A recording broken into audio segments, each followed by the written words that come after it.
Awesome. All right. Hi, everyone. Thanks for tuning in. My name is Kara Folkerts. I am a core guide with Aspire Adventure Running. We've been hosting these conversations with badass women for the month of March, and it's really a way to amplify the voices of all women on the trails and just letting more women have the opportunity to share their stories, talks about the highs and lows, empower each other on the trails, and just get more women out in backcountry wilderness or in the wilderness. So this is also in connection with our Women's Adventure Scholarship that we released. It's available now for people to, or for women to apply, and it runs until March 21st. And again, this is just a way for have more women come on our trips and share their stories, empower each other, and get outside.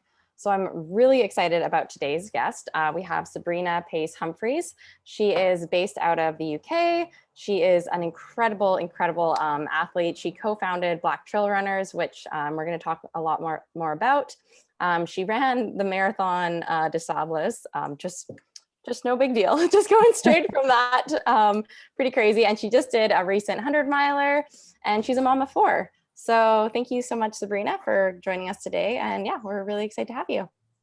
Thank you. Thank you so much for inviting me. I'm really, really happy to be here speaking to you. Yeah, awesome. Cool. So for our scholarship program, we ask women about 3 different questions. So I'm going to kind of ask you the same ones. So why do you love to run, and what role has running played in your life and evolved, I'm sure, over the last few years?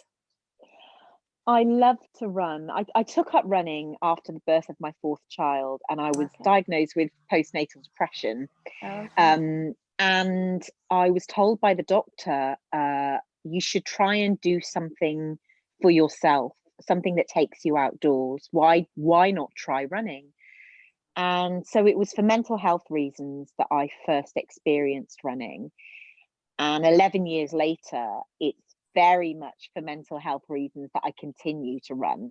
I still suffer with depression and anxiety. I am open about that. I'm an advocate for mental health awareness. Running gives me a sense of freedom, a sense of headspace to work through my thoughts, my feelings, my emotions that nothing else can give me. I'm an ultra runner, so I run long, and I believe that my journey in running has led me to this sport because of the experiences, because of the feelings, because of the absolute clarity of mind that I get when I run long and in some of the most beautiful places in the world that I've ever experienced. And running has given me that. So number 1, I run for headspace. Number 2, I run because I get to see parts of the world that I never dreamed that I would inhabit, either as a person, but certainly not as a runner. And it drives me to want to be better, to do better, and to travel more widely. Oh, I love that. Yeah, I definitely can attest to just seeing how the mental clarity that it can give you. And especially I find, because you are primarily running on the trails too. So just that connection to nature and with yourself, I feel is so powerful. And one thing I really want to talk about too is, again, the company that you co-founded, Black Trail Runners. And I think it's amazing that you're just trying to, like, the positive effect that you felt trail running and ultra running has had on you, that you're trying to make it exclusive for the entire BIPOC community. So I'd love to hear you speak more to kind of when you started it, how you started it, what that kind of has looked like. Yeah, we I'm mixed race, racialized as Black. I grew up in a very small rural market town in the UK where I was the only person of color that I saw growing up. It's predominantly white, and when I got into running, initially I was a road runner. So seeing other Black people, other brown people, when you're road running, when you're doing road races, is more common. When I moved to the trails, I wasn't seeing people that looked like me. They weren't out training in the same terrain that I was. They weren't, when I went to the mountains, they weren't training on the mountains. And it became so normal for me to feel, well, I'm the only person of color here. I'm the only person of color in this race. I don't see other people that look like me. So maybe I'm an anomaly. Maybe again, I am other. And we set up Black Trail Runners last year after, last February was the Ahmaud Arbery was murdered while out running. A black man who was running, and that really, that was a moment for me as a runner, because I felt, how can someone like me, a fellow runner who's out running, be murdered because of the color of his skin? And why do we not feel, as people of color, that spaces that are inhabited by white people cannot be inhabited by us in that same way? And after the murder of George Floyd and Breonna Taylor, over in the UK as well as the US and around the world, there was an uprising in the Black Lives Matter movement. And personally for me, rurally, it opened up a box inside of me that I'd kept closed for 42 years in terms of my experiences with rural racism. But also it really caused me to think, I need to work to find fellow trail runners, Black trail runners, who currently enjoy this space, currently train in this space and race in this space, that might feel the same way that I do about, where are the Black people in trail running? Where are our brothers and sisters? And if they're not here, why are they not here? We knew that question. We knew the answers to that question, but we came together as a group of 6 co-founders for Black Trail Runners, male and female, all with a passion for trail running, but all ultimately wanting to address that question: why is there a lack of diversity in trail running? And we set up Black Trail Runners, which is a community and campaigning group. And we believed that was really important, because we wanted to create a safe community to share lived experiences as Black people on trails. We wanted to create a community where it was a no holds bar forum to talk about that which we experience, both positive and negative, and to draw strength from each other. But we also wanted to have a campaigning arm so that we could actually go out to brands, to events, to media, and say, why are you not representing us? Why do you not feature Black people on your covers? Why are you not creating content about the Black experience in trail running? Why, when we look on your websites, your sporting clothing websites, why are there no Black people? And we wanted answers for that. We wanted to have uncomfortable conversations, because we believe wholeheartedly that without those uncomfortable conversations, change can't happen. It can't happen if you're not willing to engage, to listen, and to be open to actually look inside yourself as an individual, and therefore your brand that you represent or your event. How can we seek to facilitate that change? And it blew up. It blew up the community. We thought we'd just be UK based, but very, very quickly we had runners from across the globe, Black runners, brown runners, say, wow, this is what I've been waiting for. So our community massively grew. And the campaigns that we've worked on, the first one being an open letter to race organisers to ask them to include ethnicity data in their race registrations, because it wasn't being done. And how can you quantify a problem if you don't actually have the numbers, the data? We knew from anecdotal data that there was a problem there, but we know to change policy, we know to have those conversations at boardroom level, that we would be asked for the data. So that was the first initiative. Our initiatives have rolled on, that's still ongoing.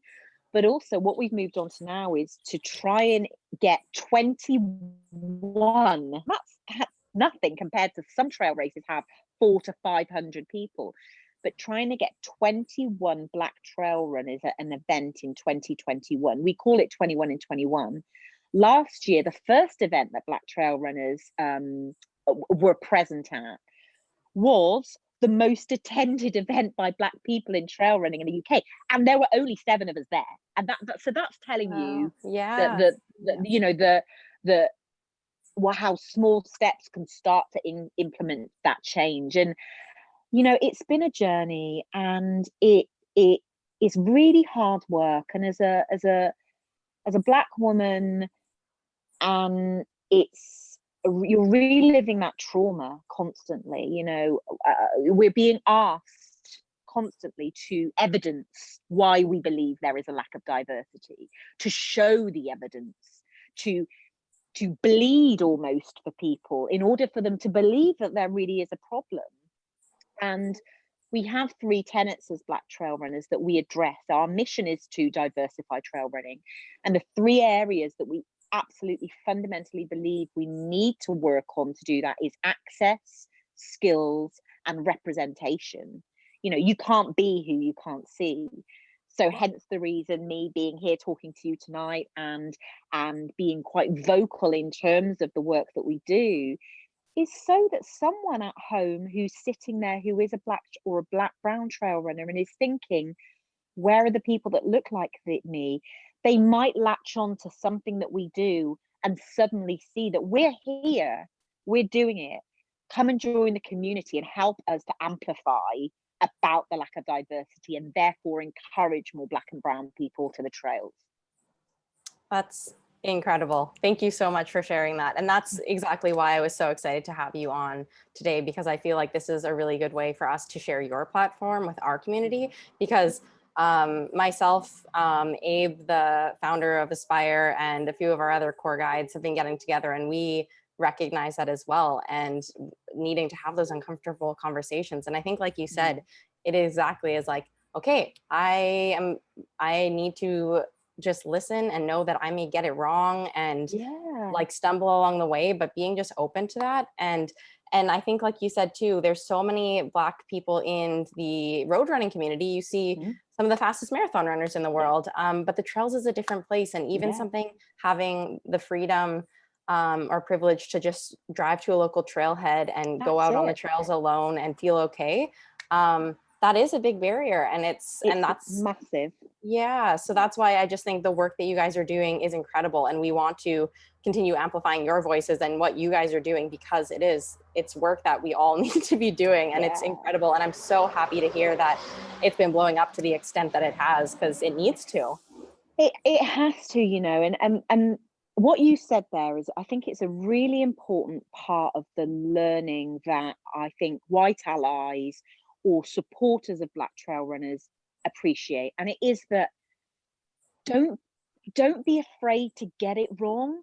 That holds back so many people even reaching out to us, is that I'm fearful I'm gonna say the wrong thing. Like, the fact that we're having a conversation, the fact that it's gonna feel uncomfortable. It's gonna feel uncomfortable when you have to address unconscious bias, white privilege, it's going to be uncomfortable, but hey, we've been feeling uncomfortable for hundreds of years, you know, and it's part of that journey to change. And if you're just, you know, I've just come off I did a Facebook Live over in the UK. We've had a massive news story about a female who was walking home and was abducted and has been found murdered. And it's really, after International Women's Day on Monday, it's really caused a lot of women, mothers of daughters such as myself, to talk and to amplify about not feeling safe outdoor, or what does it take? What is it going to take for us to feel safe? And I've just, you know, done a Facebook Live because there's so much toxic commenting from males on cancelling our experiences, of diminishing our experiences of catcalling or being abused or being touched or feeling unsafe. And what I've said is exactly the same as I say with Black trail runners. listen to us. We are trying to share our lived experience with you. And if you can't find it within your heart to listen and to question, but to stand with us to help to make change, the world is a very sad place if those conversations can't happen, because, and I fear for the future, and that's what I said. So certainly in our work with Black trail runners, we have to be vocal, we have to continue to amplify, because there are so many hundreds of thousands of members of our community that don't yet have the voice to do that. Yeah, and I think exactly like you said, just not wanting to have your experiences diminished. And I mean, this whole campaign that we're having with sharing, like, we want to amplify the voices of women, and recognizing that women are so underrepresented on the trails to begin with. But then bringing in that layer of BIPOC women too, like that is like, we are all women, like all women together. So it's like, there's that added layer of difficult or challenge, I guess, and the barriers, and just needing to speak to that. And again, not diminish those experiences, and listen and hear from what you guys are doing. I mean, you're absolutely right. We look at the different levels and the segmentation, and you look at trail running, mostly male. Then you look at Black trail runners, even less. Then you look at gay Black trail runners or trans Blacks. So it's we have to continue to amplify for those marginalized groups that need that amplification. They need that support. They need those safe spaces. They need those conversations to happen, because at the end of the day, no one should feel scared for their lives or their safety when it comes to trail running. And at the moment they do, and it creates barriers to access that we have to continually work to address, break down, to encourage more people onto the trails. Yeah, no, exactly. And especially like you said too, running has been such a positive influence in your life through your anxiety and depression, and seeing it bring so much clarity and like peace of mind for you. Like, you want everyone to experience that, and in a safe environment.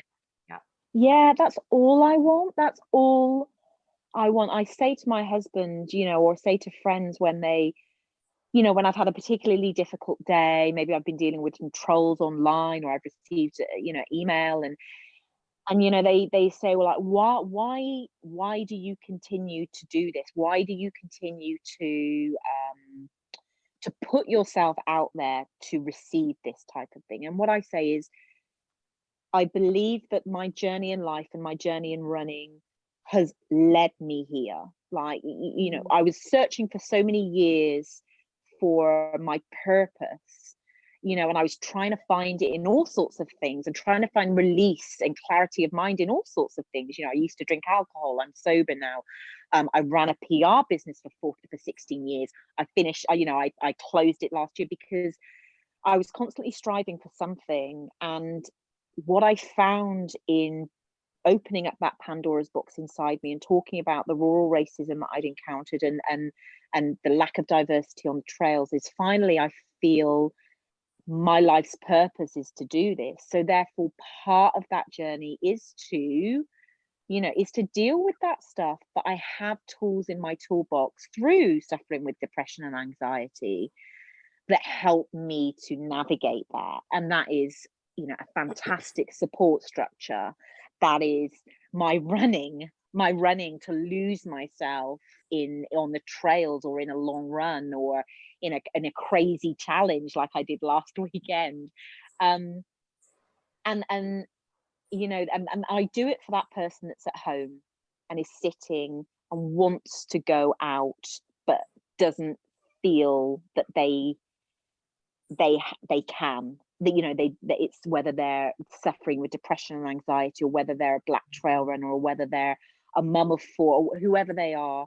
I try and amplify our stories, so that even if it hits one person and it causes them to go out and find running, or find something for themselves, for me, that's job done. 100%. And that's the thing. I think it's just like these conversations. And again, if it's just like one or two people that can open their heart a little bit more and hear your story, and then I think that creates these ripple effects. And yeah, that's incredible. The work you're doing is so great. And I'm so happy to hear that it's just been growing as much as it has. Yeah. So one question I did want to ask you too was again about kind of the barriers and challenges as a woman. And we've definitely been speaking to this already, but I'd love to hear about how it's been with your life running the business, having 4 kids, having 2 grandkids. How do you manage that all? You know, I grew up in a single parent family, and I very much assumed the role of kind of caregiver from a very early age. And I think I became very adept at multitasking different aspects of my life really early on, because of necessity. I had to, but I think that it really developed the skills in me of being able to juggle a lot of things at once. And I how do I manage it? I love everything I do. I love everything I do, and not every morning, because I do not want people to think, I do not want people to think every morning I wake up with a spring in my step and I jump out of bed and I think, oh, because some mornings I don't. Some mornings it's like triple espresso, and then I need to make it. But I love everything I do, so I plan rigorously. I commit lots to paper, because I believe when it's in the head, it's quite easy to become distracted. Write it down, tick it off. I am a very early riser. I tend to do a lot of my training, especially if I'm in a training block, very early in the morning, so that I can go out and do it. I can come back and be back for the children to get their breakfast ready, to get them ready for school. I'm more of a morning person than I am an afternoon and evening person.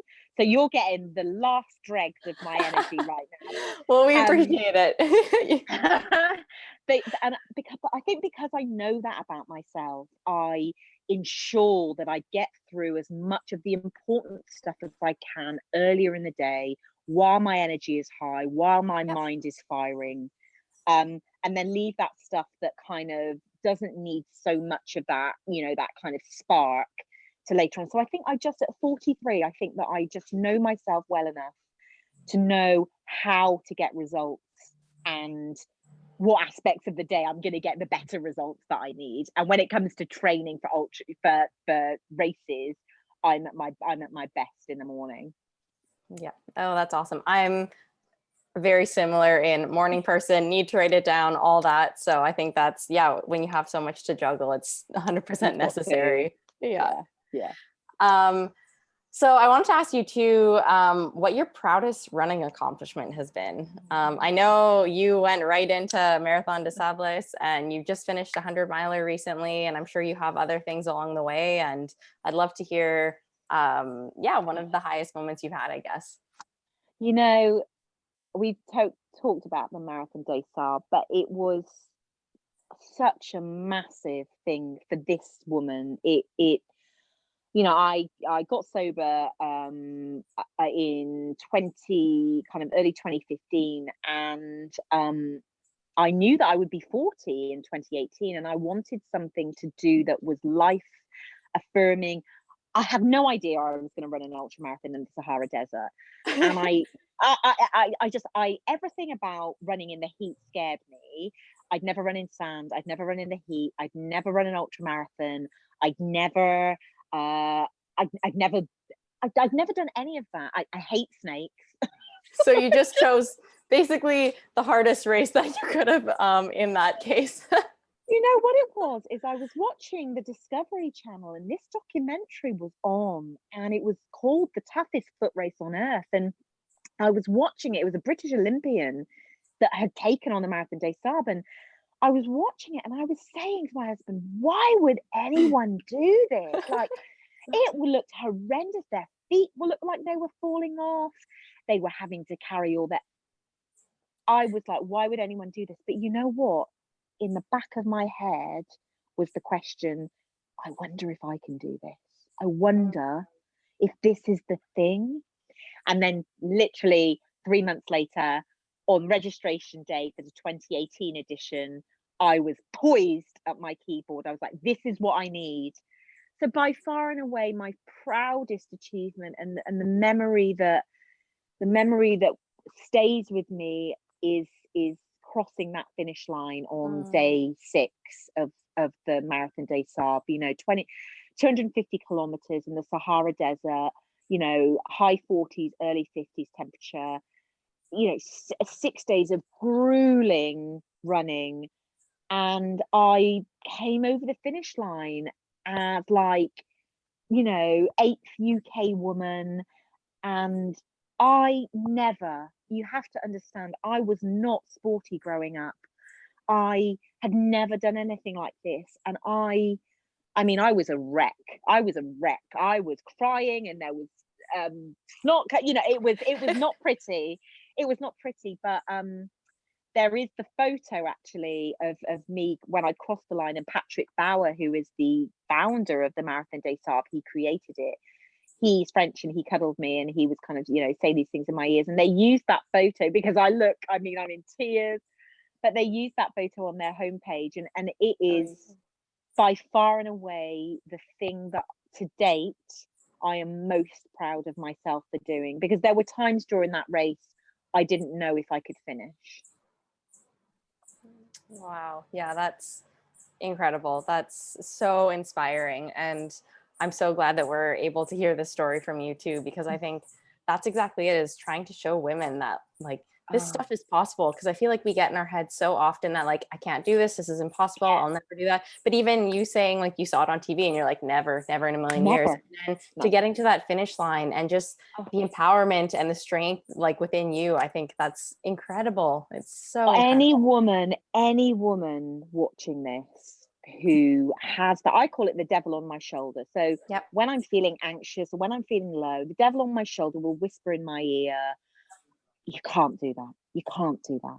You're not strong enough. You're not good enough. You're not fit enough. You're not, but I've found ways through training actually for these things, the mental training, to say, okay, to the side, what are the facts behind that? And actually, when you really look at it, there are no facts behind it. So then you have to start finding your way through it. You have to start finding things that you can do that will enable you to step by step go forward towards that goal. And I'm such a believer in, dream it and achieve it, dream it, plan for it, train for it, achieve it. I've done it. And I'm that mum, I'm that woman that was like, she's doing amazing things and I could never do that. And then now you have to understand, it's so strange for me to be the person that people say, oh my God, you did that. It will never stop being strange, but it's beautiful. And I want more women to experience that. Yes. Oh, I love it. I love that so much.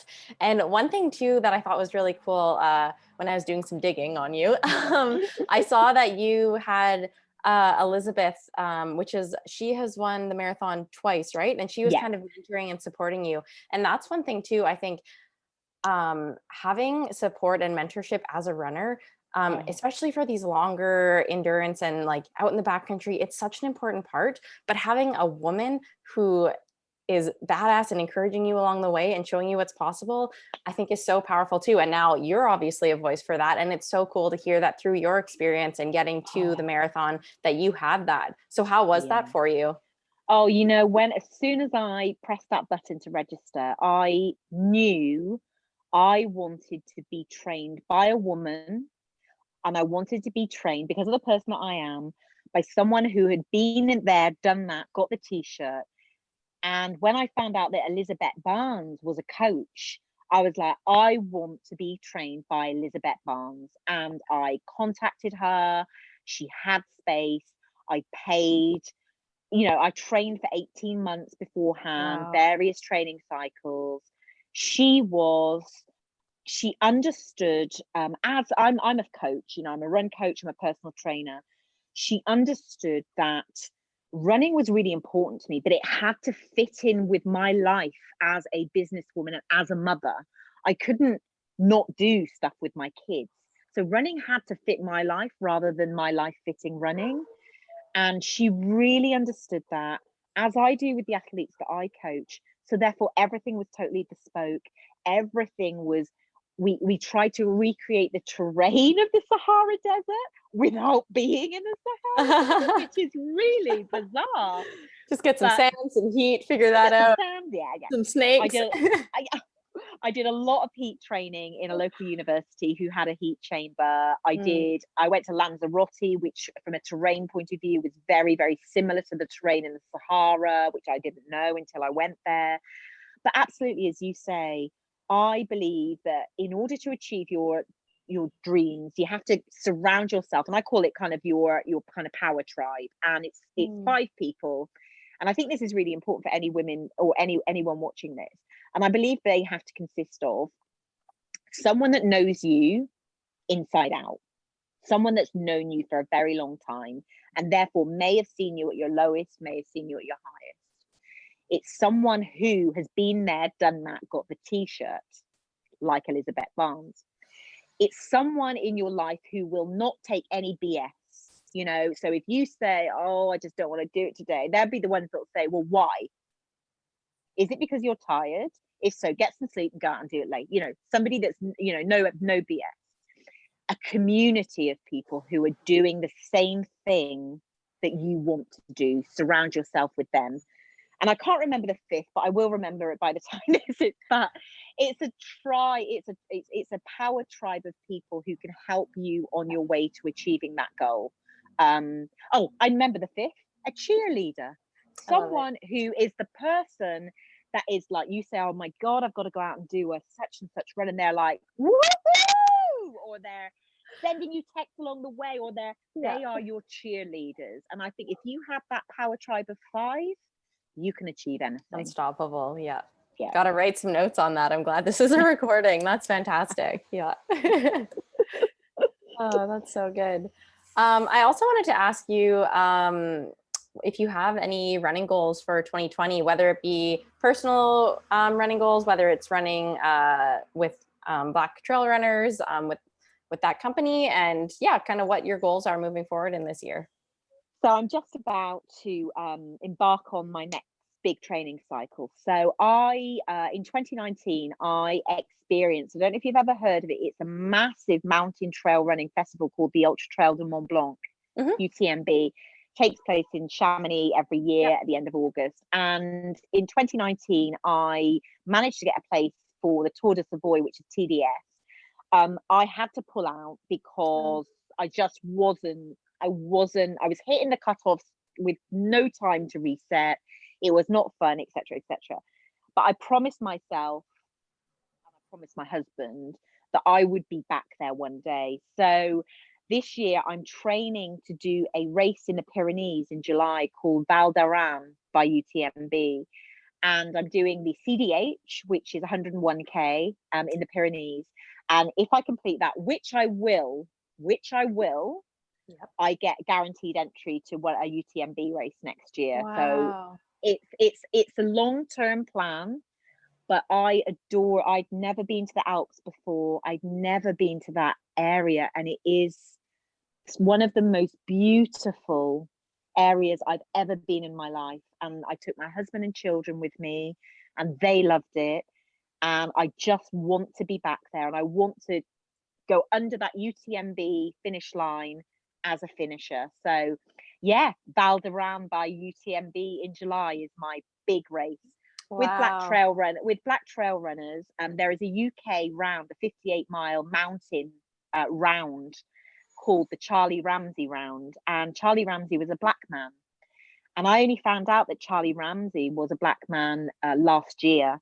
So this year, a group of us Black Trail Runners are going to take on the Charlie Ramsey round in June and represent Black people on mountains and do it over 3 days and really address the access, skills and representation. And I am so blessed to be part of that and to be organizing it. So those are the two big things for me in 2020. Wow, that's both of those are incredible.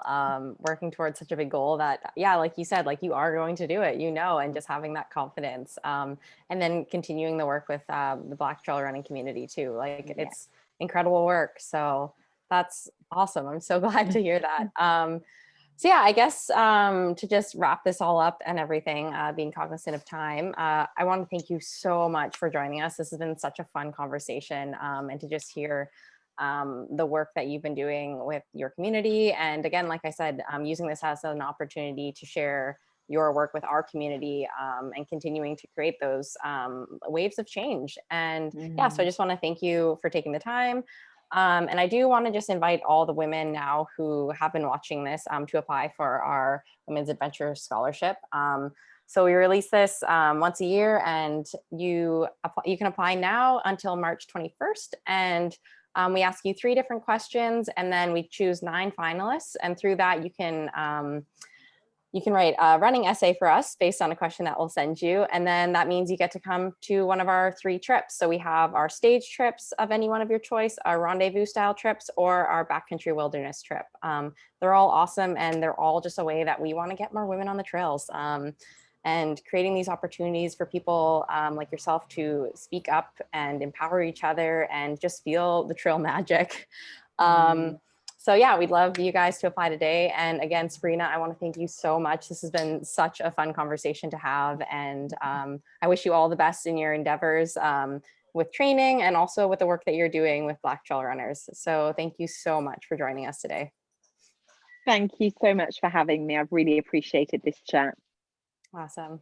All right. Well, take care. Thanks.